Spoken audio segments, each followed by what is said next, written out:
په پاکستان کې د ناخمې مای وروسته د پوج او د پولیس عسکرو سره د یووالي مظاهرې روانې دي او د فعالینو لخوا ویل کېږي چې په ناخمه مای چې کم د اړیګړي جوړولو پیښې وي هغه د غندنې وړ دي او باید چې مجرمانو د هغې سهولتکارو ته دي باوري سزاګانې ورکړي شي. په دغه لړ کې د متحده تاجر فدریشن لخوا نن د پاک پوج او د پولیسو سره د خواخوږۍ او د یکجهتۍ لپاره د 400 په فاروق اعظم چوک کې مظاهره شوې ده، چېرته چې د پاکستان د پوج او د پولیس زنده‌باد نارې وهلې شوې. د دکاندارانو تنظیم مشرانو پولیسو عسکرو ته خارونه خم واچول چې مقصد یې دغه ځوانانو حوصلې پورته کولو. د تاجر فدریشن صدر حکیم الله پوجي ویل چې پوج او پولیس د قام لپاره قربانۍ ورکړي دي او دوی به ورسره څنګ په څنګ ولاړ وي. موږ له پکار دادي چې دې خلکو ته موږ او پوج او پولیس چې موږ دوی سره څنګ په څنګ وي.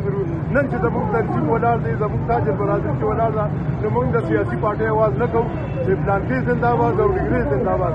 موږ دا وایو چې پوج زنده‌باد او زموږ پولیس فورس زنده‌باد. دې کې اصل کې زموږ د ملک کم خلک وو، دې کې داسې خلک وو چې هغې په پیسو باندې راوستي، لکه چې اوس موږ د هغوی تبلیغیان اورو، نو هغوی دی په پیسو باندې راوستي او هغوی ته وي چې تاسو دا رواني اوسئ.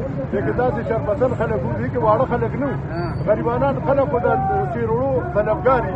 نو دا خلک یې په غلطه لار باندې اچولي دي او دی ورته ویلي چې تاسو دا وکړئ او دا وکړئ، موږ به درله پیسې درکړو. د دکاندارانو د تنظیم ستر سکرتر حاجي صدیق الله وویل چې باید د ناخمې مای په پیو کې ککړتنانو په شمول سهولتکارو ته د خم سزاګانې ورکړي شي.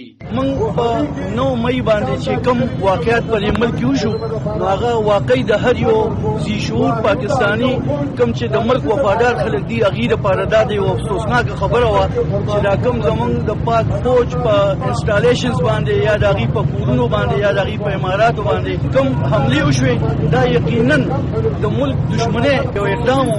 موږ تاجران چې یو موږ په دې باندې انتهایي افسرده یو، خفه یو په دې باندې او موږ د دې شدید مذمت کوو. زموږ د کې پي پولیس چې دا په فرنټ لاین باندې مطلب دا دی د دهشتګردۍ خلاف جنګېدلي دي، خپلې قربانۍ ورکړي، خپل بچي خوار کړي دي، خپلې میندې او د هغې خلاف مطلب یې قدم اخیستل وایم چې دا یو قومي جرم دی. دغه خلک چې کوم دې کې انټنشنلي ملوث وو او هغې قصدن دا کار کړی دی، هغې له مثالي او قرار واقع سزاګانې ورکول پکار دي. د یادونه ده چې په ناخمه مای سرکاري او پوجي ودانو ته د هغې وروسته ورونه واچولي شو کله چې د پي ټي آی مشر عمران خان د القادر غبن په کیس کې ونیولی شو.